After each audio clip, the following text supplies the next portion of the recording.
اعوذ باللہ من الشیطان الرجیم بسم اللہ الرحمن الرحیم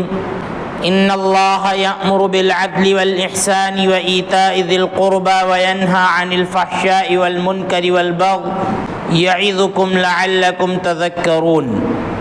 معزز اسلامی و دینی بھائیوں، اللہ رب العالمین نے ہم انسانوں کی فطرت میں یہ بات رکھی ہے کہ ہم اکیلے زندگی نہ گزاریں، بلکہ سماج اور معاشرے کے ساتھ، لوگوں کے ساتھ مل جل کر زندگی گزاریں۔ اور اللہ کے رسول صلی اللہ علیہ وسلم نے ایک حدیث کے اندر اس کا یوں ذکر فرمایا کہ وہ شخص جو الگ تھلگ رہتا ہے اور لوگوں کی تکلیفوں پر صبر نہیں کرتا ہے، ایسے شخص سے وہ شخص کہیں زیادہ افضل اور بہتر ہے جو لوگوں کے ساتھ مل کر رہتا ہے اور ان کی پریشانیوں پر اور ان کی طرف سے تکلیفوں پر صبر کرتا ہے۔ اور رہبانیت کو یوں بھی ہماری شریعت نے ناپسند کیا ہے۔ اللہ رب العالمین نے اہل کتاب کے بارے میں فرمایا، بالخصوص عیسائیوں کے بارے میں، کہ وَرَهْبَانِيَّةً ابْتَدَعُوهَا مَا كَتَبْنَاهَا عَلَيْهِمْ، کہ وہ رہبانیت جو انہوں نے ایجاد کی تھی، اور رہبانیت کہتے ہیں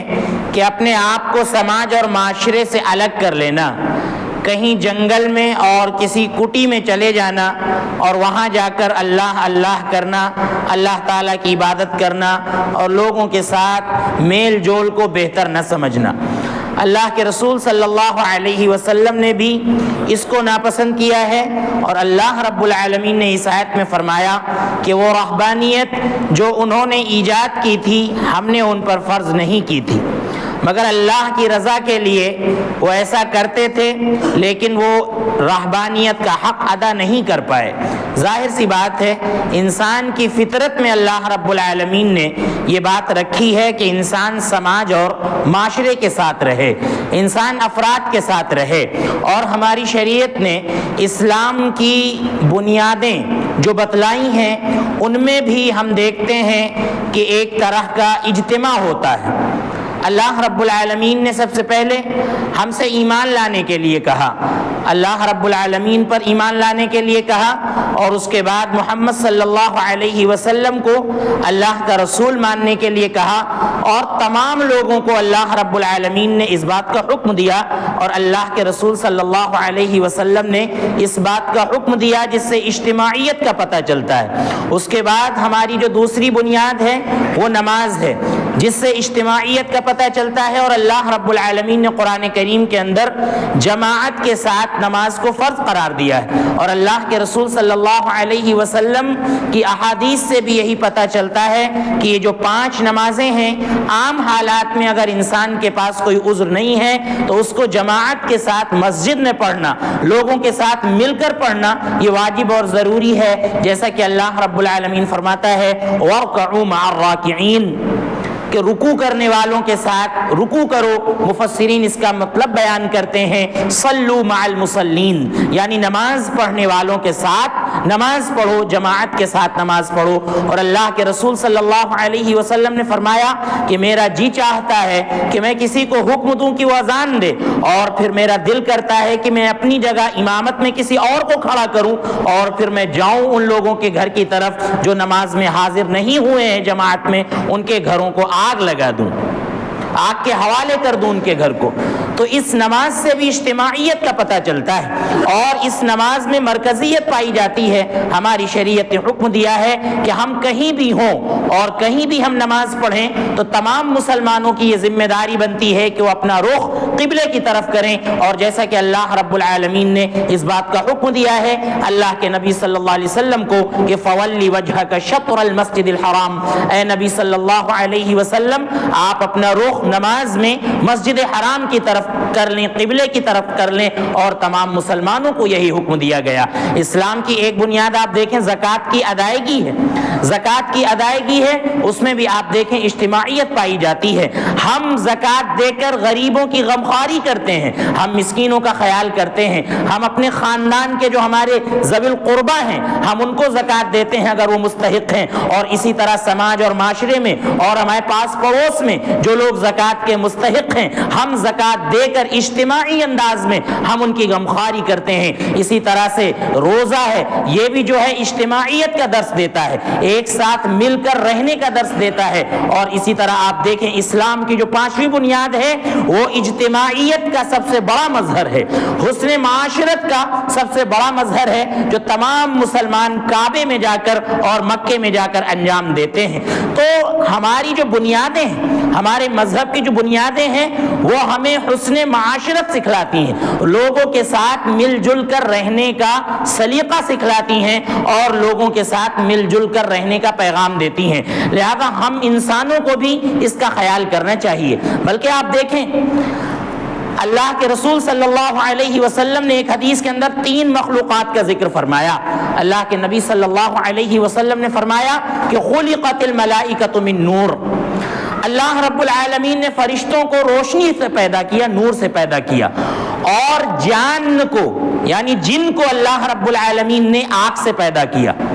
اور اللہ کے نبی صلی اللہ علیہ وسلم نے فرمایا کہ آدم کو جیسا کہ تم سے بیان کیا گیا ہے یعنی مٹی سے پیدا کیا گیا ہے۔ تو ایک نوری مخلوق ہے یعنی فرشتے، اور ایک ناری مخلوق ہے یعنی جن، اور ایک خاکی مخلوق ہے یعنی انسان، اور تینوں کے ساتھ حسن معاشرت کا حکم دیا ہے۔ تینوں مخلوق کے ساتھ حسن معاشرت کا حکم دیا ہے، 2 کے ساتھ کم، اور ایک تیسری مخلوق جو انسان کی شکل میں ہے جس کے ساتھ ہمارا رہن سہن زیادہ ہوتا ہے، ان کے ساتھ اللہ رب العالمین نے اور اللہ کے رسول صلی اللہ علیہ وسلم نے تفصیلی انداز میں حسن معاشرت کا حکم دیا ہے۔ آپ دیکھیں فرشتوں کے ساتھ حسن سلوک کرنے کا اللہ کے رسول صلی اللہ علیہ وسلم نے حکم دیا ہے۔ ایک حدیث میں اللہ کے رسول صلی اللہ علیہ وسلم نے فرمایا کہ تم کچی پیاز اور کچی لہسن کھا کر مسجد میں نہ آیا کرو، اس لیے کہ فرشتے اس چیز سے تکلیف محسوس کرتے ہیں جس چیز سے تم انسانوں کو تکلیف ہوتی ہے۔ جس چیز سے بنو آدم کو تکلیف ہوتی ہے اس چیز سے فرشتوں کو بھی تکلیف ہوتی ہے، لہذا مسجد میں فرشتوں کا آنا جانا ہوتا ہے۔ تم کچی پیاز کھا کر کچی لہسن کھا کر مسجد میں نہ آیا کرو، اس لیے کہ اللہ کی جو نوری مخلوق ہے تم ان کے ساتھ اچھا برتاؤ نہیں کر پاؤ گے، وہ تمہاری بو سے تکلیف محسوس کریں گے، اس لیے تم کچی لہسن اور کچی پیاز کھا کر مسجد میں نہ آیا کرو۔ تو یہ ادب ہے،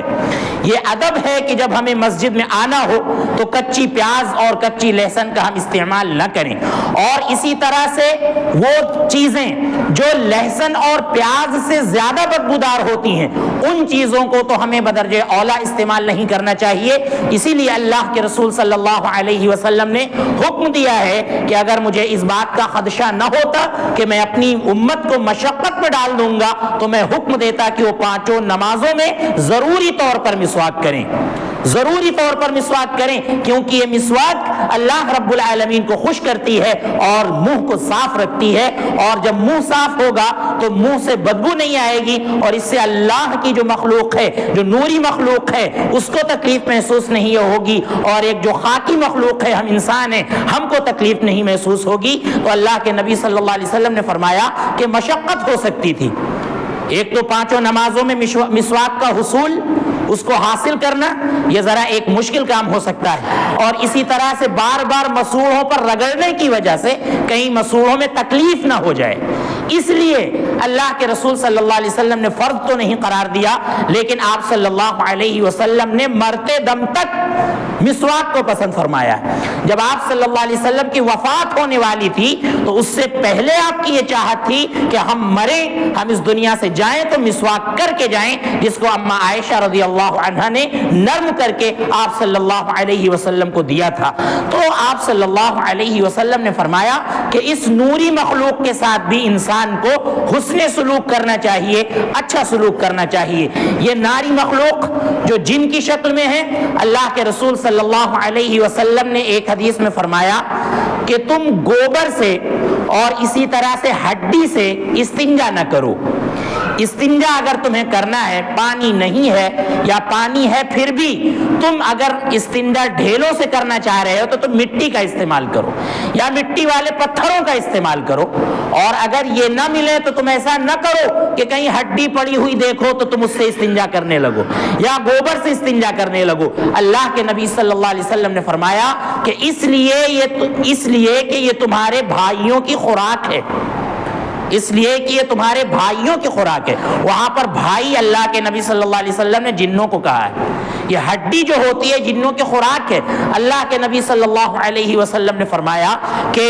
اس سے استنجا نہ کرو، اس لیے کہ تمہارے بھائی جو جن ہیں، جو دنیا میں رہتے ہیں لیکن تم انہیں دیکھ نہیں پاتے ہو، یہ ان کی خوراک ہے، اس کا استعمال نہ کرو۔ تو یہ دوسری مخلوق ہے جس کے ساتھ اللہ کے رسول صلی اللہ علیہ وسلم نے کافی حد تک حسن سلوک کرنے کا حکم دیا ہے۔ اور اسی طرح سے آپ دیکھیں ایک تیسری مخلوق جو ہم انسانوں کی شکل میں ہیں،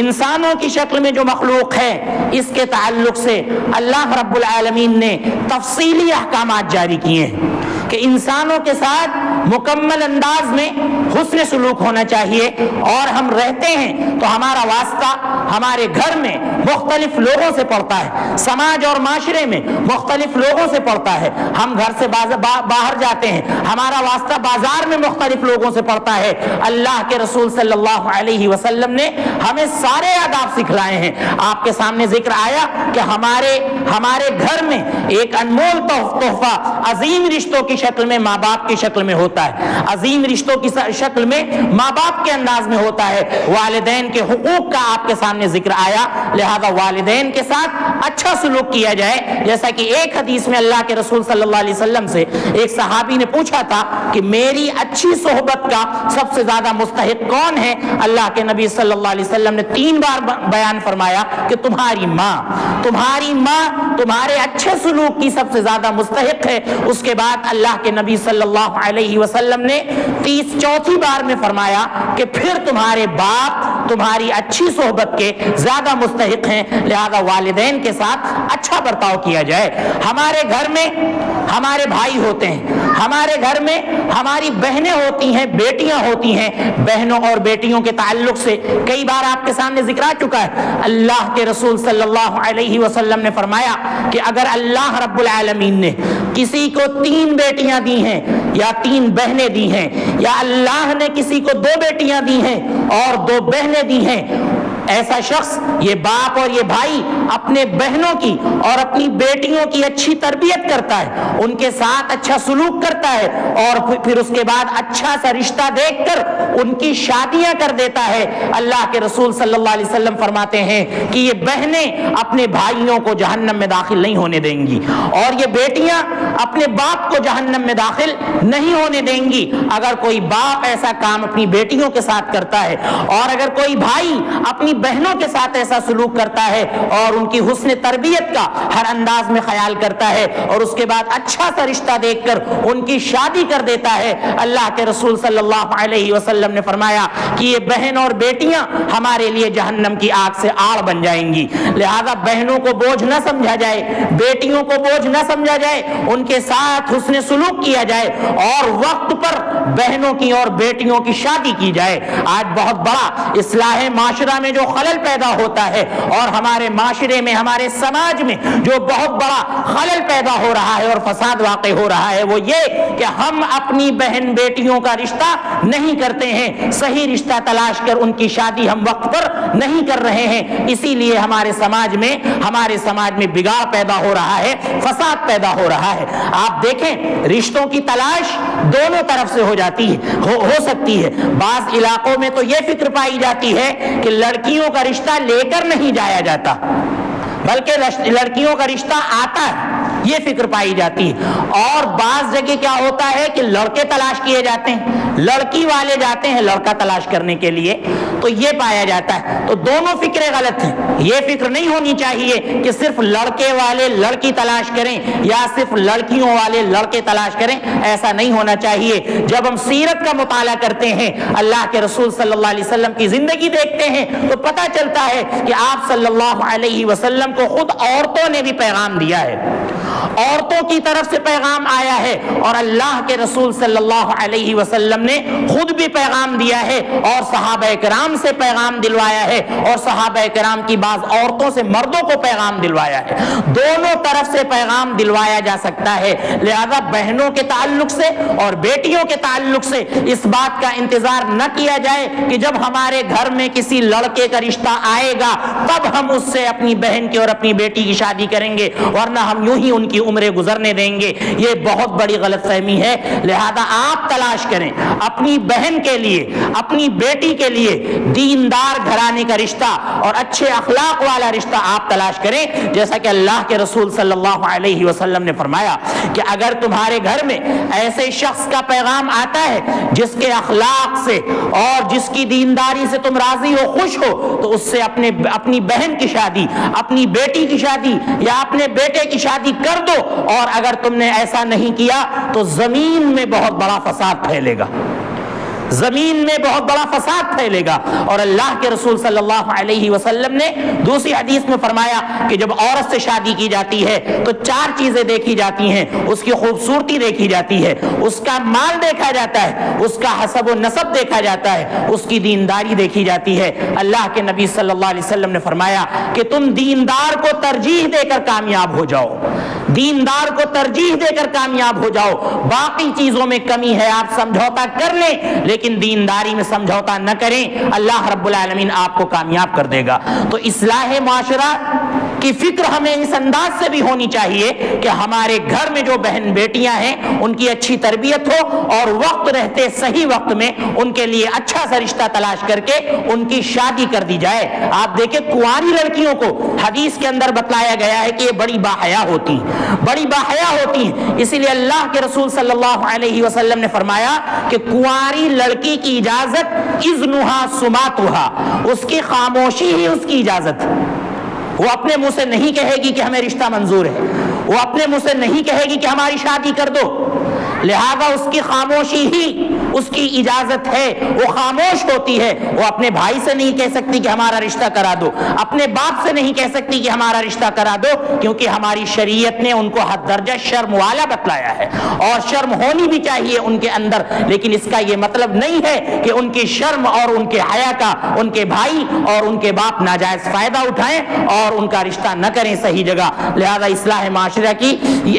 معاشرے کے تعلق سے یہ بہت بڑی ذمہ داری ہے۔ اسی طرح سے آپ دیکھیں بیوی کے تعلق سے اللہ کے رسول صلی اللہ علیہ وسلم سے ایک صحابی نے فرمایا کہ اے نبی صلی اللہ علیہ وسلم، ہمارے اوپر ہماری بیوی کا کیا حق ہے؟ اس سے پہلے آپ دیکھیں قرآن کریم کے اندر اللہ رب العالمین نے فرمایا وَعَاشِرُوهُنَّ بِالْمَعْرُوفِ کہ بیویوں کے ساتھ اچھا معاملہ کیا جائے، اچھا سلوک کیا جائے۔ تو یہ صحابی آئے اللہ کے رسول صلی اللہ علیہ وسلم سے پوچھا کہ اے نبی صلی اللہ علیہ وسلم، میرے اوپر میری بیوی کا کیا حق ہے؟ اللہ کے نبی صلی اللہ علیہ وسلم نے فرمایا تمہارے اوپر تمہاری بیوی کا حق یہ ہے کہ جو تم کھاؤ اپنی بیوی کو کھلاؤ۔ دیکھیں کتنی اچھی بات اللہ کے نبی صلی اللہ علیہ وسلم بیان فرمائی، جو تم کھاؤ وہ اپنی بیوی کو کھلاؤ۔ ایسا نہ ہو کہ تم باہر اچھا کھا رہے ہو، باہر گوشت کھا رہے ہو اور باہر دیگر اچھی چیزیں کھا رہے ہو اور گھر میں بیوی کو چٹنی روٹی اور دال کھلا رہے ہو۔ ایسا نہیں ہونا چاہیے۔ بیوی کو پتہ چلے گا اس کو تکلیف ہوگی اور اس سے تعلقات بگڑ سکتے ہیں، تعلقات خراب ہو سکتے ہیں اور زندگی خراب ہو سکتی ہے۔ اللہ کے نبی صلی اللہ علیہ وسلم نے دوسرے مقام پر فرمایا کہ جو تم پہنو اپنی بیوی کو پہناؤ۔ ایسا نہ ہو کہ تم خوب اچھا پہنو اور اپنی بیوی کو اتنا اچھا نہ پہناؤ، بلکہ جو تم خود پہنو وہی اپنی بیوی کو پہناؤ۔ اور اللہ کے نبی صلی اللہ علیہ وسلم نے فرمایا لا تقبح، اور ہر وقت اس سے برے انداز میں باتیں کرتے نہ رہا کرو۔ یعنی بیوی سے غلط انداز میں یا گالیاں دے کر یا برا بھلا کہہ کر یا اس کے باپ کا تانا دے کر یا اس کی ماں کا تانا دے کر یا اس کے خاندان کا تانا دے کر اس سے بات نہ کیا کرو، اس سے تمہارے تعلقات خراب ہوں گے۔ اور اسی طرح بیوی کے اوپر شوہر کا حق بیان کرتے ہوئے اللہ کے نبی صلی اللہ علیہ وسلم نے فرمایا کہ بیوی کو ہر آن یہ کوشش کرنی چاہیے کہ اس کا شوہر اس سے خوش ہو۔ اللہ کے نبی صلی اللہ علیہ وسلم نے فرمایا کہ ایسی بیوی جنتی ہے، ایسی بیوی جنتی ہے کہ جب وہ مری تو اس کا شوہر اس سے راضی تھا، اس کا شوہر اس سے خوش تھا۔ اللہ کے رسول صلی اللہ علیہ وسلم نے فرمایا کہ ایسی بیوی کو اللہ رب العالمین جنت میں جگہ عطا فرمائے گا۔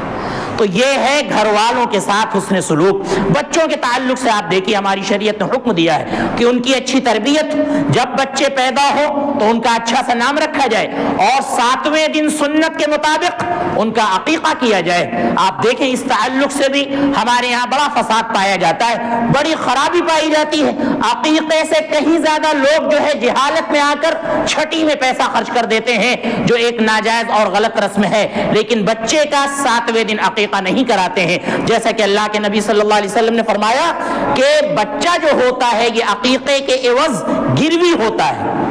عقیقہ جب کر دیا جاتا ہے بچے کا تو بچہ جو ہوتا ہے گروی سے آزاد ہو جاتا ہے۔ لہذا عقیقہ ہمیں ضرور کرنا چاہیے، 7ویں دن اس کا ہمیں خیال کرنا چاہیے اور اسی طرح سے 7ویں دن اس کا نام بھی مقرر کر دینا چاہیے، نام بھی رکھ دینا چاہیے اور بچوں کی پھر اچھی تربیت پر مکمل دھیان دینا چاہیے اور شرعی تعلیم پر مکمل دھیان ہو اور اسی طرح سے ضروری جو عصری تعلیم ہے، دنیاوی تعلیم ہے، اس کا بھی دھیان ہو اور سب سے زیادہ جب بچہ 7 سال کا ہو جائے اسے نماز کے لیے کہا جائے۔ باپ بچے کو 7 سال بلکہ 7 سال سے پہلے کی عمر میں بھی اگر مسجد میں لانا چاہتا ہے بچے کو تو یہ بہت اچھی بات ہے۔ بچے جو ہوتے ہیں بڑوں سے دیکھ دیکھ کر سیکھتے ہیں، ورنہ 7 سال کا اگر بچہ ہو جائے تو اسے نماز کا حکم دیا جائے۔ اور اللہ کے نبی صلی اللہ علیہ وسلم نے فرمایا وَاضْرِبُوهُمْ عَلَيْهَا وَهُمْ أَبْنَاءُ 10 سِنِينَ، اور جب یہ ہمارے بچے 10 سال کے ہو جائیں اور نماز کو نہ آئیں تو ہلکے انداز میں چہرے سے بچتے ہوئے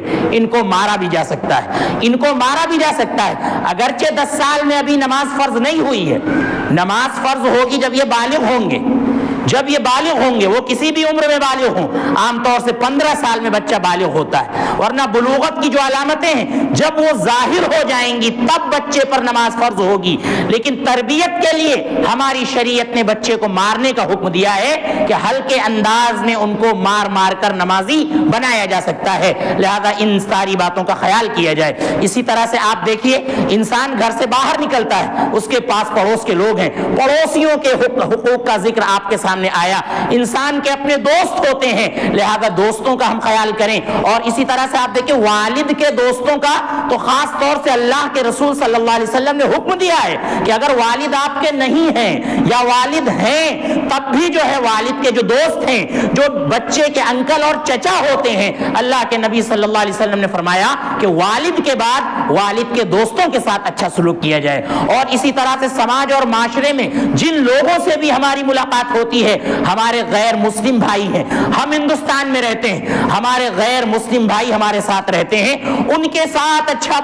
سلوک کیا جائے، اچھا برتاؤ کیا جائے، اگرچہ بعض ان میں سے غلط نیت رکھتے ہوں، ہمارے تعلق سے غلط تصور رکھتے ہوں، لہذا لیکن ہمیں ان کے ساتھ اچھا سلوک کرنا ہے۔ آپ دیکھیں اللہ کے نبی صلی اللہ علیہ وسلم معتدل یہودی جو آپ صلی اللہ علیہ وسلم کو پریشان نہیں کرتے تھے اور آپ صلی اللہ علیہ وسلم کے ساتھ اچھے انداز میں رہتے تھے، یا جو نہیں رہتے تھے ان کے ساتھ بھی آپ صلی اللہ علیہ وسلم نے حسن سلوک کیا ہے۔ اور ایک یہودی بچہ اللہ کے نبی صلی اللہ علیہ وسلم کی خدمت کیا کرتا تھا، وہ بیمار ہوا تو اللہ کے نبی صلی اللہ علیہ وسلم اس کی عیادت کے لیے بھی تشریف لے گئے، اور وہ بچہ جانکنی کے عالم میں تھا، دنیا سے جانے والا تھا۔ اللہ کے نبی صلی اللہ علیہ وسلم نے اس کے سامنے کلمہ پیش کیا کہ بچے کلمہ پڑھ لو، لا الہ الا اللہ محمد رسول اللہ پڑھ لو۔ بچہ اپنے باپ یہودی کی طرف دیکھنے لگا تو باپ نے کہا اطیع ابا القاسم، بچے ابو القاسم محمد صلی اللہ علیہ وسلم جو کچھ کہہ رہے ہیں آپ کی بات مان لو۔ لہذا وہ بچہ مان لیتا ہے اللہ کے رسول صلی اللہ علیہ وسلم کی بات، اور مرنے سے پہلے کلمہ پڑھ لیتا ہے۔ اللہ کے رسول صلی اللہ علیہ وسلم اس یہودی کے گھر سے باہر آتے ہیں اور کہتے ہیں الحمدللہ الذی انقذہ بی من النار، کہ تمام تعریفیں اس اللہ کے لیے ہیں کہ جس نے اس بچے کو میری وجہ سے جہنم کی آگ سے بچا لیا۔ تو اس انداز سے اللہ کے رسول صلی اللہ علیہ وسلم غیروں کے ساتھ بھی، غیر مذہب والوں کے ساتھ بھی، غیر مسلموں کے ساتھ بھی حسن سلوک کیا کرتے تھے۔ اور اسی طرح سے اللہ کے رسول صلی اللہ علیہ وسلم جانوروں کے ساتھ، جو جانور ہم اپنے گھروں میں پالتے ہیں، یا یہ جو چڑیاں ہیں، اسی طرح کیڑے مکوڑے ہیں، چیونٹی ہیں، ان کے ساتھ بھی ہمارا واسطہ پڑتا ہے، ان کے ساتھ بھی اچھا سلوک کرنے کا حکم دیا ہے۔ ایک حدیث میں اللہ کے نبی صلی اللہ علیہ وسلم نے فرمایا کہ ان جانوروں کو منبر بنانے سے بچو، یعنی ہر وقت ان کے اوپر سوار رہو، اس سے بچو، اور ان کو کھانے کے لیے نہ دو، اس بات سے تم پرہیز کرو۔ اور اللہ کے نبی صلی اللہ علیہ وسلم کے پاس ایک اونٹ آ کر رونے لگا تھا۔ ایک وادی میں آپ گئے تھے، اللہ کے نبی صلی اللہ علیہ وسلم نے فرمایا کہ من یملک ھذا، اس اونٹ کا مالک کون ہے؟ اللہ کے نبی صلی اللہ علیہ وسلم کو بتایا گیا کہ فلاں یہ اس اونٹ کا مالک ہے۔ اس کو بلایا، آپ صلی اللہ علیہ وسلم نے اس کو ڈانٹ لگائی اور کہا کہ تم اس جانور سے کام زیادہ لیتے ہو اور اس کو کھانے کے لیے کم دیتے ہو۔ یہ جانور ہم سے شکایت کر رہا تھا، یہ اونٹ ہم سے شکایت کر رہا تھا، لہذا اس کے ساتھ حسن سلوک کیا جائے۔ تو ان کے ساتھ بھی اگر ہم حسن سلوک کرتے ہیں تو یہ بھی بڑی فضیلت کی بات ہے۔ کتوں کے ساتھ بھی اگر ہم حسن سلوک کرتے ہیں، پیاسے کتے کو اگر ہم پانی پلاتے ہیں، ہماری شریعت نے بیان کیا ہے کہ اس کی وجہ سے اللہ رب العالمین ہم کو جنت عطا فرما سکتا ہے، جیسا کہ پچھلی قوموں میں سے ایک شخص کو جس نے پیاسے کتے کو پانی پلایا تھا، اس کو جو ہے اللہ رب العالمین نے جنت میں داخل کر دیا تھا۔ چیونٹیوں کے تعلق سے اللہ کے نبی صلی اللہ علیہ وسلم نے ایک واقعہ بیان فرمایا کہ ایک چیونٹی نے ایک نبی کو ڈس لیا، نبی کو غصہ آ گیا، حکم دیا، چیونٹیوں کے سارے بلوں میں آگ لگا دی گئی۔ اللہ رب العالمین کو جلال آیا، اللہ کا فرشتہ آیا اور اس نے کہا کہ اے نبی حلا نملۃ واحدہ، تم نے صرف اس چیونٹی کو کیوں نہیں مارا جس نے تم کو ڈسا تھا؟ تم نے چیونٹیوں کی پوری بستی میں آگ لگوا دی جو اللہ کی تسبیح بیان کرتی تھی۔ یہ ساری چیونٹیاں اللہ کی پاکی بیان کرتی تھیں اور تم نے ان کو جلا دیا۔ تو چیونٹیوں کے ساتھ بھی حسن سلوک کیا جائے۔ ایک مرتبہ اللہ کے نبی صلی اللہ علیہ وسلم کہیں گئے، ایک چڑیا آ کر آپ کے سر پر منڈانے لگی۔ اللہ کے نبی صلی اللہ علیہ وسلم نے فرمایا کہ اس چڑیا کو اس کے بچوں سے دور کر کے اور اس کے انڈوں سے دور کر کے کس نے تکلیف دی ہے؟ کس نے تکلیف دی ہے؟ صحابی رسول نے کہا کہ میں اس کے انڈے کو اٹھا لے گیا تھا۔ اللہ کے نبی صلی اللہ علیہ وسلم نے فرمایا کہ اس کے انڈے اس کے پاس لا کر رکھ دو، کیونکہ تم نے اس کے انڈے لے لیے ہیں تو اس کو تکلیف ہو رہی ہے، اس کو پریشانی ہو رہی ہے۔ تو چڑیوں کے ساتھ اچھا سلوک کیا جائے۔ بازار میں آپ دیکھیں، ہم جاتے ہیں بازار کے تعلق سے، اما عائشہ فرماتی ہیں کہ اللہ کے نبی صلی اللہ علیہ وسلم فاحش نہیں تھے، یعنی فحش گو نہیں تھے۔ بازار میں آپ کا لوگوں سے واسطہ ہوتا تھا تو آپ فحش گو نہیں تھے، آپ گالیاں نہیں دیتے تھے، برے انداز میں لوگوں کو پکارتے نہیں تھے، اور نہ تو متفحش تھے۔ فاحش اور متفحش میں فرق یہ ہے، فاحش کہتے ہیں کہ جو کلام میں برا ہو، بات میں برا ہو، متفحش کہتے ہیں کہ جو اپنے منہ سے کبھی اچھی بات نہ نکالے اور ان پر عمل بھی کرتا ہو، جب بھی بات کرے تو گالی سے بات کرے، جب بھی بات کرے تو بد کلامی سے بات کرے۔ اور سماج اور معاشرے میں ایسے بہت سے لوگ پائے جاتے ہیں جو جب بھی بات کرتے ہیں تو ان کے منہ سے گالی کے سوا کچھ نہیں نکلتا ہے، تو گالیاں دیتے ہیں۔ اللہ کے نبی صلی اللہ علیہ وسلم نہ تو فاحش تھے، نہ تو متفحش تھے، ولا صخابا فی الاسواق، اور نہ تو بازاروں میں شور مچانے والے تھے، بازاروں میں شور مچانے والے نہیں تھے، بازاروں میں شور مچانے والے نہیں تھے۔ بہت سی چیزوں میں ہم اس کو تطبیق دے سکتے ہیں۔ موجودہ زمانے میں آپ دیکھیں کہ ہمارے نوجوان اپنی آواز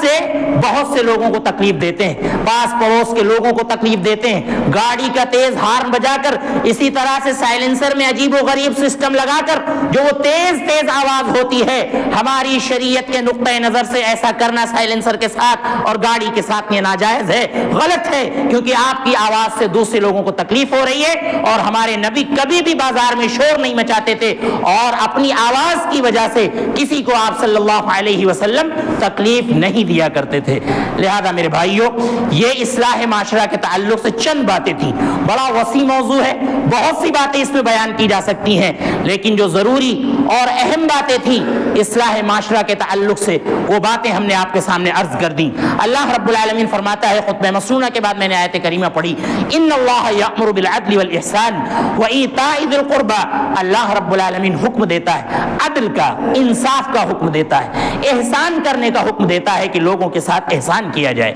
اللہ رب العالمین ذوی القربى، جو آپ کے قریبی عزیز ہیں ان کو دینے اور ان کو عطا کرنے کا حکم دیتا ہے۔ اللہ رب العالمین فحش کاموں سے روکتا ہے، اللہ رب العالمین منکر کاموں سے تم کو روکتا ہے۔ یعظکم لعلکم تذکرون، اللہ رب العالمین تم کو نصیحت کر رہا ہے تاکہ تم کامیاب ہو جاؤ، تاکہ تم نصیحت حاصل کرو۔ لہذا ہمیں ان باتوں سے نصیحت حاصل کرنی چاہیے اور کوشش کرنی چاہیے کہ ہم میں سے ہر فرد اصلاح معاشرہ کا جس طرح سے بھی وہ ذمہ اٹھا سکتا ہے اس کو اٹھانا چاہیے۔ اللہ رب العالمین ہمیں ان باتوں کو سمجھنے کی اور ان پر عمل کرنے کی توفیق عطا فرمائے۔ اللہ رب العالمین ہمیں سماج اور معاشرے کی اصلاح کرنے کی توفیق عطا فرمائے۔ اللہ رب العالمین ہمارے سماج اور ہمارے معاشرے سے شرک و بدعات کا خاتمہ فرمائے۔ اے اللہ، جن بھائیوں نے دعا کی گزارش کی ہے اور جنہوں نے دعا کی گزارش نہیں کی ہے، اے اللہ ان کی تمام جائز تمناؤں کو قبول فرما۔